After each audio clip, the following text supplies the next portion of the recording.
ذوالقرنین اصل میں ایران کے بادشاہ تھے، اور ایران اس وقت دو ملکوں میں اوپر میں منقسم تھا۔ اب بھی اگر ابھی کبھی نقشہ دیکھیں گے تو ایک علاقہ جو ہے ایران کا وہ تو ہے جو خراسان کا حصہ ہے، جو اصل ایران ہے اس کو بھی یوں سمجھیے دو حصوں میں، ایک پارس پرانا کہلاتا تھا جس سے فارس کا لفظ بنا ہے، اور دوسرا مادہ تھا، میڈیا یا مادہ۔ تو یہ ایک شخص ایسے ابھرے کہ جنہوں نے ان دونوں کو ملا کر ایک حکومت بنایا، اور وہاں سے سلطنت ایران کا جو یوں سمجھیے کہ جو ان کا ایک سنہرا دور ہے، اور ان کی عظمت و سطوت جس کی کہ وہ بہت زیادہ جس پر فخر کرتے ہیں، اس لیے کہ ایرانی قوم بڑی نیشنلسٹ ہے، نسل پرست ہے، ان کے اندر اپنی تاریخ پر، اپنی روایات پر جو ہے وہ بہت ان کو فخر ہے۔ تو وہاں سے وہ دور شروع ہوا، اور انہوں نے پھر اس علامت میں کہ میں نے دو ملکوں کو جوڑ کر ایک بنایا ہے، اپنے تاج کے اندر دو سینگ لگا لیے تھے، اور وہ جو ہے ذوالقرنین یہ لقب ان کا ہو گیا تھا۔ اس کے حوالے سے سوال کیا گیا، اور اس کے بارے میں تفصیل جو اگلے رکوع میں آئے گی۔ اعوذ باللہ من الشیطان الرجیم، بسم اللہ الرحمن الرحیم۔ وَيَسْأَلُونَكَ عَنْ ذِي الْقَرْنَيْنِ قُلْ سَأَتْلُو عَلَيْكُم مِّنْهُ ذِكْرًا۔ صدق اللہ العظیم۔ ذوالقرنین کے بارے میں آپ کو بتا چکا ہوں کہ ان کا نام تاریخ میں جو مشہور ہے وہ کیخسرو یا سائرس، اور انہی سے اصل میں ایران کی عظمت کے دور کا آغاز ہوا تھا۔ چنانچہ تقریباً میں سمجھتا ہوں کہ شاید 25-30 سال پہلے کی بات ہے، جب شہنشاہ ایران اس وقت جب کہ ان کی بادشاہت جو ہے وہ بڑے عروج پر تھی، انہوں نے 2500 سالہ برسی منائی تھی انہی کیخسرو کی، سائرس کی۔ ان کی قبر جو ہے مقبرہ وہ دریافت ہو گیا تھا، اور وہاں پر ان کا ایک مجسمہ بھی دریافت ہوا تھا کھدائی پر۔ اس مجسمے میں وہ دو لگے ہوئے تھے سینگ بھی۔ اس موضوع پر سب سے پہلے مولانا ابوالکلام آزاد مرحوم نے جو اپنی ترجمان القرآن کے نام سے انہوں نے مختصر ترجمہ اور تفسیر لکھی ہے، اس میں بڑے تفصیلی نوٹس لکھے ہیں۔ سب سے پہلے اہل علم کے حلقے میں ان کے بارے میں جو معلومات ہیں وہ ان کے ذریعے سے آئی ہیں، اب یہ تقریباً یونیورسلی ایکسیپٹڈ ہے۔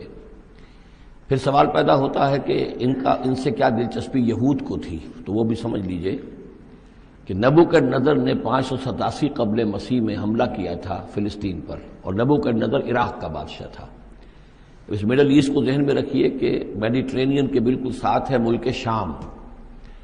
اور شام ہی کا ایک علاقہ فلسطین ہے۔ اس وقت جو ہے یہ فلسطین اور اسرائیل اور شرق اردن اور ویسٹ بینک اور لبنان، یہ سب مل کر جو ملک بنتے ہیں، در حقیقت یہ شام عرب ہے، یہ شام ہے۔ پھر اس کے مشرق میں یہ عراق عرب یا عراق ہے، اور اس کے مشرق میں پھر ایران ہے۔ تو عراق کا بادشاہ تھا جس نے حملہ کیا تھا یروشلم پر، تباہ و برباد کیا، اور ان کو قیدی بنا کر لے گیا۔ کیپٹیوٹی کا دور ان کا تقریباً 150 برس کا ہے۔ لیکن اس عرصے میں ایران میں یہ شخصیت ابھری کیخسرو کی یا سائرس کی۔ اس نے پھر فتوحات کا دائرہ شروع کیا، تو سب سے پہلے عراق کو فتح کیا، بیبیلونیا کو، اور یہاں پر جو یہ اسیر تھے یہودی، ان کو اجازت دے دی کہ تم واپس جاؤ، اپنا یروشلم آزاد کرو، اپنے جا کر آباد کر لو دوبارہ۔ تو گویا کہ یہ محسن ہیں ان کے، ذوالقرنین جو ہے ان کے محسن ہیں، جن کی وجہ سے کہ جن کے ذریعے سے اللہ تعالیٰ نے انہیں بیبیلونیا یعنی عراق کی کیپٹیوٹی جو ان کی اسارت کا دور تھا اس کو ختم کیا، آزادی ملی، اور پھر یہ واپس آئے۔ حضرت عزیر علیہ السلام کے ساتھ قافلہ آیا ہے، اور وہ تقریباً پھر انہوں نے آ کر یہاں اثر نو اس شہر کو بھی آباد کیا، اور ہیکل جو ہے حضرت سلیمان علیہ السلام کا بنایا ہوا جو وہ عبادت خانہ تھا اس کو دوبارہ تعمیر کیا۔ اس اعتبار سے ذوالقرنین جو ہے وہ ان کی تاریخ میں ایک معروف شخصیت ہے۔ تاریخ سے معلوم ہوتا ہے کہ انہوں نے پھر ایران کی پہلی حکومت کو کنسولیڈیٹ کر کے پارس اور مادہ کو ملا کر ایک سلطنت ایران بنائی۔ پھر ان کی فتوحات کے 3 دائرے ہیں۔ مغرب کی طرف میڈیٹرینین تک پورا علاقہ فتح کر لیا، مشرق میں پھر یہ ہمارا جو مکران تک کا علاقہ ہے، یہ سارا کا سارا علاقہ ایران کے ساتھ ہی ملتا ہوا ہے، بلوچستان، مکران، یہ پورا علاقہ انہیں فتح کیا۔ ایک مہم ان کی شمال کی طرف گئی، بحیرہ کیسپین جو ہے، اور ادھر سے جو وہ بلیک سی ہے، بحیرہ اسود، ان دونوں کے درمیان جو پہاڑی سلسلے ہیں، یہ شمال کی طرف جو ہے تیسری مہم گئی۔ جیسے کہ حضرت عمر رضی اللہ تعالیٰ عنہ کے عہد میں بھی 3 لشکر نکلے تھے مسلمانوں کے جزیرہ نما عرب سے۔ ایک لشکر شام سے ہوتا ہوا پھر مصر کی طرف گیا ہے، ایک لشکر عراق سے ہوتا ہوا ایران کی طرف گیا ہے، اور ایک لشکر سیدھا شمال کی طرف گیا ہے اور کوہ کاف تک جو ہے جس کو کوکیشیا کہتے ہیں وہاں تک کی فتوحات حاصل کی مسلمانوں نے۔ تو تقریباً یہی سمجھیے کہ ایک بلو پرنٹ تھا جو کہ یعنی ہمارے اس دور خلافت راشدہ سے جو سمجھیے کہ لگ بھگ کوئی 2000 سال قبل جو ہے یہ واقعہ پیش آیا ہے، یا بلکہ اس سے کم کوئی 1500 سال قبل یہ واقعہ پیش آیا ہے، اور یہ ذوالقرنین جو ہے یہ یہاں پر ایک بڑی عظیم سلطنت کے بانی بنے، لیکن نیک آدمی تھے۔ اور معلوم یہ ہوتا ہے کہ یہ اصل میں جو کہانیاں ہیں یہ ان کے داستانیں ہیں کہ ان کو قتل کیا جانا تھا، یہ کہیں شہزادے تھے کسی چھوٹی سی مملکت کے، اور وہاں سے ان کو کسی نے بچایا کسی طریقے سے، اور پھر یہ صحرا میں رہے روپوش، اور وہاں کسی نبی کی تعلیم سے ان کو آشنائی ہوئی ہے۔ ہو سکتا ہے کوئی اسرائیلی نبی ہی کی تعلیم ہو، یہ بھی ہو سکتا ہے کہ زرتشت جو ہیں وہ بھی کوئی اللہ کے نبی ہوں اور ان کی تعلیم ان تک پہنچی ہو، لیکن خود ان کا کردار جو قرآن پیش کر رہا ہے وہ بہت ایک نیک مومن صالح ایک بندہ مومن اس کا کردار ہے۔ یہ کردار جو ہے کسی بھی درجے میں 1% بھی جو ہے وہ کسی اور دوسرے فاتح پر یا کسی اور حکمران کے اوپر جنہیں بھی ہم جانتے ہیں تاریخی اعتبار سے ان پر منطبق نہیں ہوتا، یہ انہی کی شخصیت ہے۔ وَيَسْأَلُونَكَ عَنِ ذِي الْقَرْنَيْنِ، اور اے نبی آپ سے پوچھ رہے ہیں ذوالقرنین کے بارے میں، قُلْ سَأَتْلُو عَلَيْكُم مِّنْهُ ذِكْرًا، ان سے کہیے میں عنقریب تمہیں اس کے بارے میں کچھ حالات بتاتا ہوں۔ اِنَّا مَكَّنَّا لَهُ فِي الْأَرْضِ، ہم نے اسے زمین میں بڑا تمکن عطا کیا تھا، غلبہ عطا کیا تھا، وَآتَيْنَاهُ مِن كُلِّ شَيْءٍ سَبَبًا، اور ہم نے اسے ہر طرح کا ساز و سامان، وسائل و ذرائع، تمام اسباب جو ہیں فراہم کر دیے تھے۔ فَأَتْبَعَ سَبَبًا، تو انہوں نے پھر ایک مہم تیار کی، یعنی ایک فتوحات کا دائرہ مغرب کی طرف، حتی اذا بلغ مغرب الشمس، یہاں تک کہ جب وہ سورج کے غروب ہونے کی جگہ تک پہنچ گئے۔ اب یہ پرانے زمانے میں ظاہر بات ہے کہ پورا اس سے زیادہ نقشہ تو لوگوں کو معلوم بھی نہیں تھا، جب میڈیٹرینین کے ساحل پر پہنچ گئے تو معلوم ہوا آگے تو سمندر ہے، اور سمندر میں پھر آدمی کو محسوس ہوتا ہے سورج ڈوبتا ہوا۔ اگر آپ ساحل سمندر پر کھڑے ہو کر دیکھیں تو معلوم ہوتا ہے سمندر میں سورج ڈوب رہا ہے، تو یہ گویا کہ مغرب الشمس بن گیا ان کے لیے، وہ یہ سورج کے ڈوبنے کی جگہ۔ حتی اذا بلغ مغرب الشمس، جب وہ پہنچ گئے سورج کے غروب ہونے کی جگہ، وجدها تغرب فی عین حمیۃ، تو انہوں نے دیکھا اسے ڈوبتے ہوئے، وہ ڈوب رہا ہے ایک بڑے گدلے سے سمندر کے اندر۔ وہ جو وہاں کا سمندر ہے بڑا گدلا سا ہے، یہ ایجین سی وغیرہ جو کہلاتے ہیں یہ بہت گدلے سے پانی کے ہیں۔ ووجد عندها قوما، اور وہاں انہوں نے ایک قوم کو پایا مراد یہ کہ اس قوم پر انہیں فتح ہوئی، جنگ ہوئی، انہوں نے ان کو شکست دی، اور وہ قوم گویا کہ اب ان کے رحم و کرم پر ان کی گویا کہ وہ محکوم ہو گئی۔ قلنا یا ذوالقرنین، ہم نے کہا ذوالقرنین سے، اب یا تو یہ کہ یہ شاید نبی ہوں واللہ عالم، تو اللہ تعالیٰ کا اس طریقے سے براہ راست ان کو وحی کرنا، لیکن غیر نبی کو بھی اللہ تعالیٰ الہام کے ذریعے سے، جیسا کہ ہم نے دیکھا کہ وہ تو شہد کی مکھی کو بھی لفظ وحی آیا ہے، تو یہاں آیا ہم نے کہا اے قرنین، اور یہ بھی ہو سکتا ہے یہ صورتحال کی تعبیر ہو کہ گویا کہ وہ حالات زبان حال سے یہ کہہ رہے تھے۔ قلنا یا ذوالقرنین اما ان تعذب و اما ان تتخذ فیہم حسنا، کہ یا اے ذوالقرنین تمہیں اب پورا اختیار ہے، چاہو تو یہ جو مفتوح قوم ہے تمہاری اسے تم سزا دو، عذاب دو، ستاؤ انہیں، یا یہ کہ تم ان کے اندر اچھی روش اختیار کرو، ان کے ساتھ حسن سلوک کرو۔ قال، انہوں نے کہا اما من ظلم، جو کوئی ظالم ہے، بے انصاف ہے، ہو سکتا ہے اس سے مراد کفر اور شرک بھی ہو، فسوف نعذبہ ثم یرد الی ربہ فیعذبہ عذابا نکرا، تو اسے تو ہم عذاب دیں گے، سزا دیں گے، اور پھر وہ لوٹایا جائے گا اپنے رب کی طرف، پھر اس کا رب اس کو عذاب دے گا جو اصل عذاب ہے، برا عذاب، سخت عذاب۔ واما من آمن وعمل صالحا، اور جو لوگ ایمان لائیں گے اور یقین کریں گے حقائق پر، اللہ کو مانیں گے، وعمل صالحا، اور نیک عمل کریں گے، فلہ جزاء الحسنی، تو اس کو ہم اچھا بدلہ بھی دیں گے، وسنقول له من امرنا یسرا، اور اس سے ہم اپنے معاملے میں بھی نرم بات کریں گے، یعنی یہ کہ ان سے ٹیکس اگر لینے ہیں تو نرمی کے ساتھ لیں گے، جو مفتوحہ ممالک کے ساتھ معاملہ ہوتا ہے تو ہم ان کے ساتھ نرمی کا سلوک کریں گے جو ایمان لے آئیں گے۔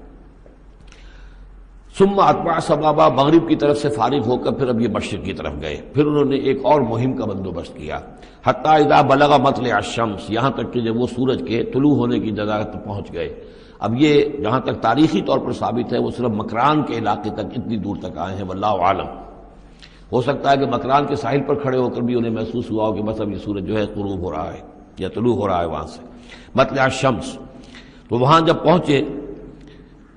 وجدها تطلع على قوم لم نجعل لهم من دونها سترا، تو انہوں نے پایا اس کو کہ وہ طلوع ہوتا ہے ایک ایسی قوم پر کہ جس کے لیے ہم نے آفتاب سے کوئی اوٹ نہیں رکھی ہے. یعنی یہاں کے جو قبائل تھے، گیڈروسیا وغیرہ یہ کہلاتا تھا اس زمانے کے اندر، یہ وحشی قبائل تھے، ان کو ابھی چھت بنانے کا فن نہیں آیا تھا. یعنی گھر جو ہوتے تھے وہ صرف دیواریں کھڑی ہوتی تھیں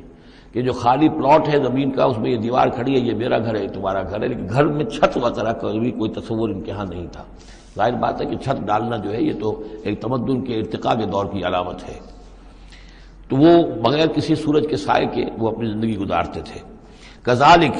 ایسا ہی ہوا وہاں بھی، یعنی جو پہلے ہوا تھا کہ یہاں بھی معاملہ وہی ہوا کہ اللہ تعالیٰ نے اختیار مطلق انہیں دیا، فتح دی، لیکن انہوں نے یہاں بھی یہی کہا کہ جو نیک لوگ ہوں گے ان کے ساتھ ہم نرمی کریں گے اور جو شریر ہوں گے ان کو سخت سزا دیں گے. وقد احطنا بما لدیہ خبرا، اور ہمیں پوری طرح معلوم ہے کہ جو وہاں اس کی خبر ہوئی اور جو بھی حالات وہاں گزرے، جو ماجرا وہاں ہوا.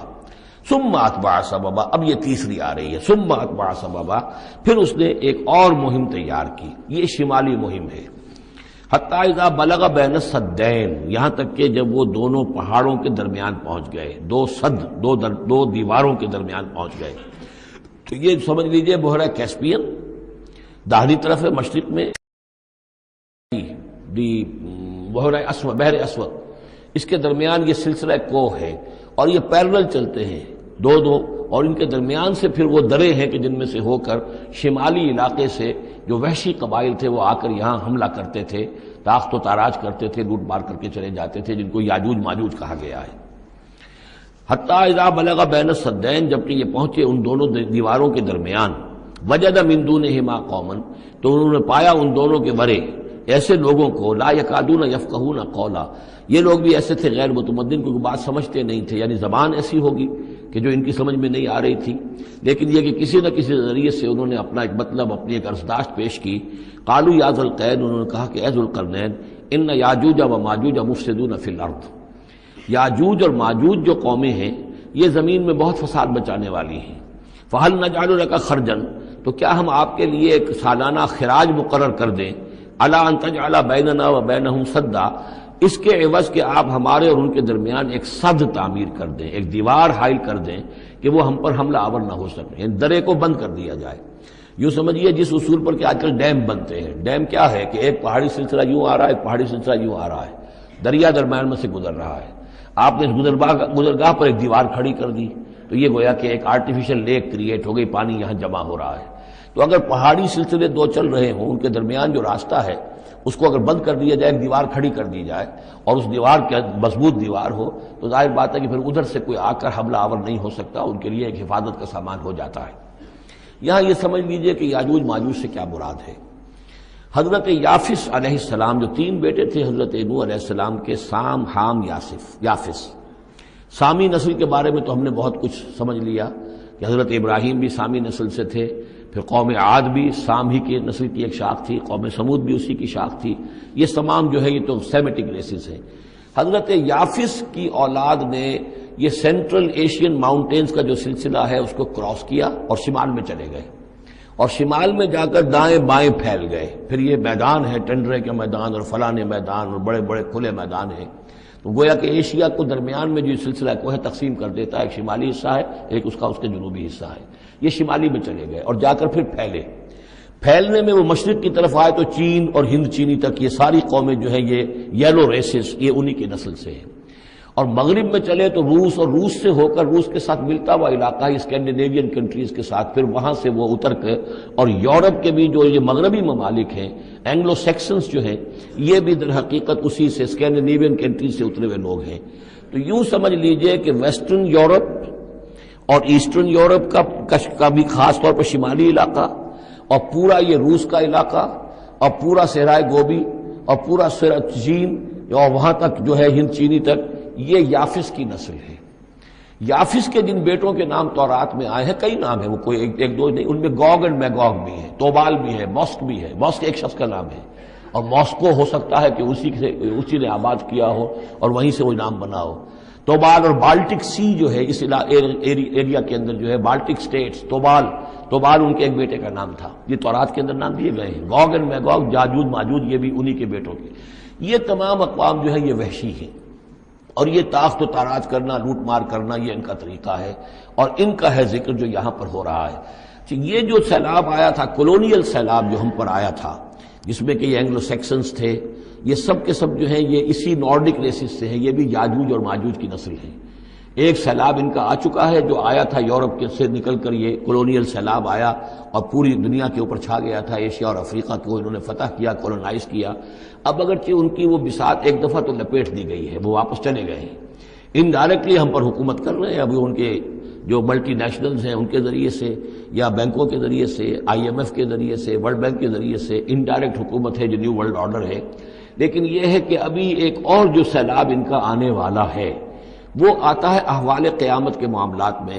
آرمگڈون کے بعد جب حضرت مسیح علیہ السلام کا نزول ہو چکے گا اور یہودیوں کا خاتمہ ہو چکے گا، اور پھر یہ کہ تمام جو عیسائی ہیں وہ مسلمان ہو جائیں گے، عیسائیت ختم ہو جائے گی حضرت مسیح علیہ السلام کے آنے کے بعد، اور مسلمان اور عیسائی مل کر ایک ملت بن جائیں گے، سب مسلمان ہوں گے۔ اس کے بعد آخری سیلاب پھر آنا ہے جو اس کے خلاف، وہ احادیث میں آتا ہے، پھر وہ یاجوج اور ماجوج کا ہوگا۔ اور میرے نزدیک یہ یاجوج اور ماجوج جو ہیں وہ ایسٹرن علاقے سے آئیں گے، چائنا وغیرہ سے، ہند چینی سے۔ آرمگڈون جو ابھی ہونی ہے فوری طور پر بڑی جنگ، اس میں یہ لوگ جو ہیں بیٹھے رہیں گے، یہ جنگ میں حصہ نہیں لیں گے۔ یہ مڈل ایسٹ میں جنگ ہوگی، یورپین پاور ساری ہوں گی، کرسچین پوری طاقتیں ہوں گی، اور ادھر جو ہے مسلمان ہوں گے، اور حضرت مہدی جو ظاہر ہوں گے، جو اللہ تعالیٰ ایک عنایت کرے گا مسلمانوں کو لیڈر عرب کے اندر، وہ پیدا ہوں گے، مجدد ہوں گے، اور ان کے ذریعے سے عرب کے اندر ایک اسلامی حکومت بھی قائم ہوگی۔ لیکن ان کے لیے مدد کے لیے خراسان کے علاقے سے فوجیں آئیں گی، مشرق سے آئیں گی، اور یہ علاقہ جو ہے وہ ہے جو ہمارے قریب ہے، اور ہم بھی اسی علاقے میں ہیں۔ اللہ تعالیٰ ہمیں توفیق دے کہ یہاں وہ ہم پہلے اس نظام میں خلافت قائم کریں، تاکہ یہاں سے پھر فوجیں جائیں اور حضرت مسیح کے ساتھ ہو کر اور حضرت مہدی کے ساتھ ہو کر عیسائیوں اور یہودیوں کے ساتھ جنگ کریں، اور بالآخر پھر یہ کہ پوری دنیا میں اسلام کا بول بالا ہوگا۔ لیکن جب یہ ہو چکے گا، اس کے بعد ایک سیلاب پھر آئے گا یاجوج اور ماجوج کا۔ تو یہ چونکہ پوری ایک سلسلہ ہے، ایک نسلیں ہیں اس کے اندر بہت سی، تو ان میں چونکہ تفسیری اعتبار سے بہت سی باتیں جو ہے مختلف آراء بھی سامنے آئیں گی، تو میں نے جو رائے میری ہے وہ آپ کے سامنے بیان کر دی ہے۔ اس وقت بھی وہ یاجوج ماجوج تھے جو ان شمالی دروں سے آ کر حملے کرتے تھے۔ الا ان تجعل بیننا وبینہم سدا، تو کیا ہم آپ کے لیے ایک سالانہ خراج طے کر دیں تاکہ آپ ہمارے لیے یہاں ایک سد تعمیر کر دیں، ایک بند باندھ دیں یہاں پر۔ قال ما مکنی فیہ ربی خیر، اب دیکھیے ان کا کردار، ان کا مجھے جو کچھ میرے رب نے دے رکھا ہے، دولت دے رکھی ہے، مال دے رکھا ہے، وہ بہت بہتر ہے اس سے کہ جو تم مجھے پیش کر رہے ہیں، مجھے خراج کی ضرورت نہیں ہے۔ ہاں تمہاری ایک ضرورت ہے، میں وہ پوری کر دیتا ہوں۔ فاعینونی بقوت، مجھے مین پاور فراہم کرو، باقی ساری سامان جو ہے میں فراہم کر لوں گا، لیکن بہرحال اس کو بنانے کے لیے، دیوار بنانے کے لیے اور دونوں پہاڑوں کے درمیان اتنی بڑی جو سد تعمیر کرنے کے لیے جو مین پاور چاہیے، اعینونی بقوت، تو محنت کے ذریعے سے، مین پاور کے ذریعے سے میری مدد کرو۔ اجعل بینکم و بینہم ردما، میں ان کے اور تمہارے درمیان ایک موٹی دیوار بنا دوں گا۔